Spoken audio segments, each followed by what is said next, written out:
Hey everyone, and welcome to today's Explainer. Now, if you're an IT leader who's been tasked with taking AI out of the sandbox and into the real world, you are in exactly the right place. Today, we're jumping into a strategic briefing that's designed specifically for IT professionals who are ready to operationalize artificial intelligence at a massive enterprise scale. We're cutting right past the hype today and focusing entirely on the infrastructure. To do that, we're drawing all of our insights today directly from Virtualization Options LLC. They're a highly respected technology research, education, and advisory group based out of Colorado. Specifically, this explainer serves as part 2 of their massive 10-part tutorial called MLOps Mastery, a strategic tutorial for IT professionals and management. So we're zeroing in entirely on the operational insights specifically from Chapter 2 of their program. That means we're going to dive right into fresh, actionable infrastructure strategies without rehashing any of the introductory concepts. Let's get right into it. So here's our roadmap for today. We're going to cover the ML production gap, IT's core mandate, assessing maturity, modern architecture, AI governance, and finally, a 90-day roadmap. Starting with Section 1, the ML production gap, or why models fail to launch. Get a load of this statistic. An analysis by Algorithmia actually found that 55% of businesses actively using machine learning haven't even deployed a single model to production yet. On top of that, 18% of them need more than 90 days just to get one deployment out the door. I mean, that creates a massive sense of urgency, right?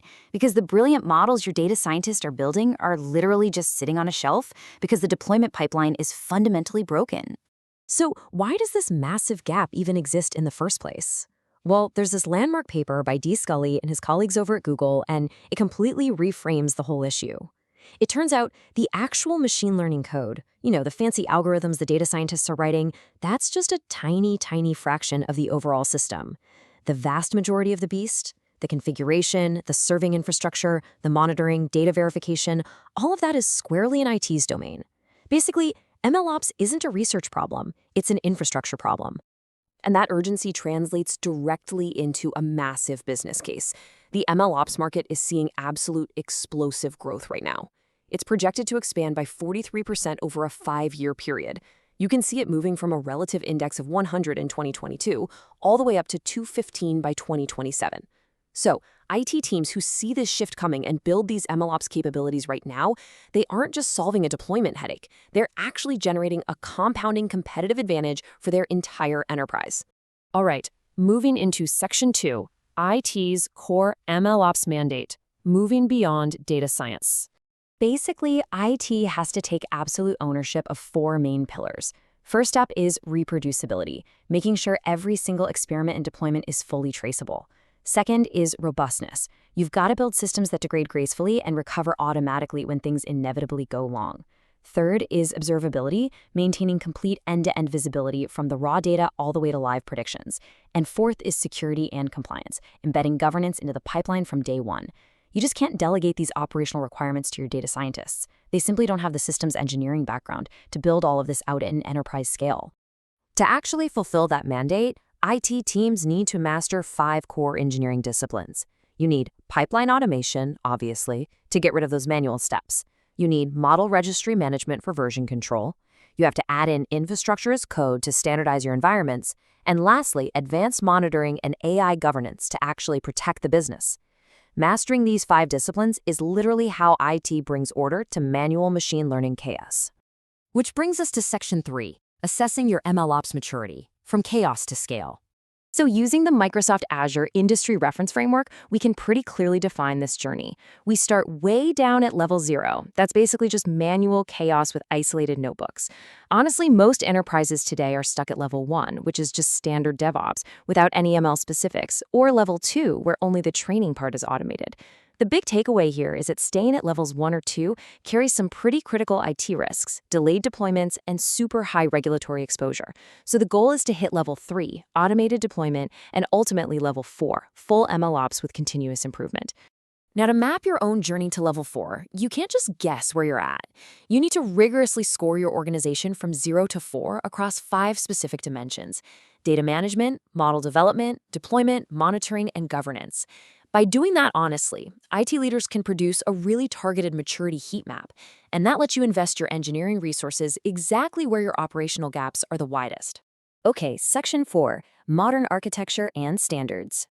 A truly mature, continuous deployment pipeline for machine learning moves through some very distinct automated stages. First up is registry promotion, which is effectively your approval gate. Then we use canary deployments. This is where you route just 5 to 10% of live traffic to the new model just to test the waters. Next, we run rigorous integration tests, checking things like latency and throughput. Finally, we reach production cutover. But here is the absolutely crucial requirement. You must have automated rollbacks configured. If your error rate spikes or latency breaches your SLAs within the first 30 minutes, it needs to pull itself back automatically. To support all of this, a modern feature store needs a dual store architecture. So, on one side, you've got the online store, using incredibly fast tech like Redis or DynamoDB for low latency, real-time inference serving. But on the other side, you've had the offline store, using S3 or BigQuery for heavy batch processing and reproducible training. The major architectural mandate for IT here is making sure both of these stores stay perfectly in sync. They have to draw from the exact same feature computation pipeline. Otherwise, you run right into training serving skew. Looking ahead at the standards you need for 2025, two major things really stand out. First, you absolutely have to enforce feature contracts during continuous integration. This is what stops a data engineer from, say, tweaking a data type upstream and silently breaking all of your models downstream. Second, you've got to implement strict cost per inference tracking. We all know machine learning infrastructure costs can completely spiral out of control. IT has to measure the cost of computing these features and optimize those schedules proactively. Let's talk about Section 5, AI governance and compliance. Here's the deal. High-risk AI systems operate under some serious regulatory scrutiny right now, especially with things like the upcoming EU AI Act. To survive this, you need to leverage frameworks like the IEEE 2025 GAAP framework to embed governance controls right at the promotion gates of your pipeline. You are essentially creating a tamper-evident evidence backbone. That way, if an auditor comes knocking, you have immediate clause-level traceability, proving your models were tested for things like fairness and drift. Trying to bolt that on later, it's going to result in massive, costly rework and seriously delayed product approvals. Finally, Section 6, the 90-day implementation roadmap. Let's make this actionable. This timeline breaks the whole transformation down into 3 manageable 30-day sprints. Days 1 through 30, that's assess and align. You run that maturity assessment we talked about and pick a pilot project. Days 31 through 60 are pilot and automate. This is where you actually stand up the registry, the CI/CD pipeline, and the drift monitoring for that specific pilot. And then days 61 through 90 are govern and scale. You launch a machine learning center of excellence, publish internal standards, and start onboarding your next use cases. But listen, at the end of each sprint, you have to demand tangible deliverables. Sprint 1 needs to yield a concrete maturity scorecard and get your executives aligned.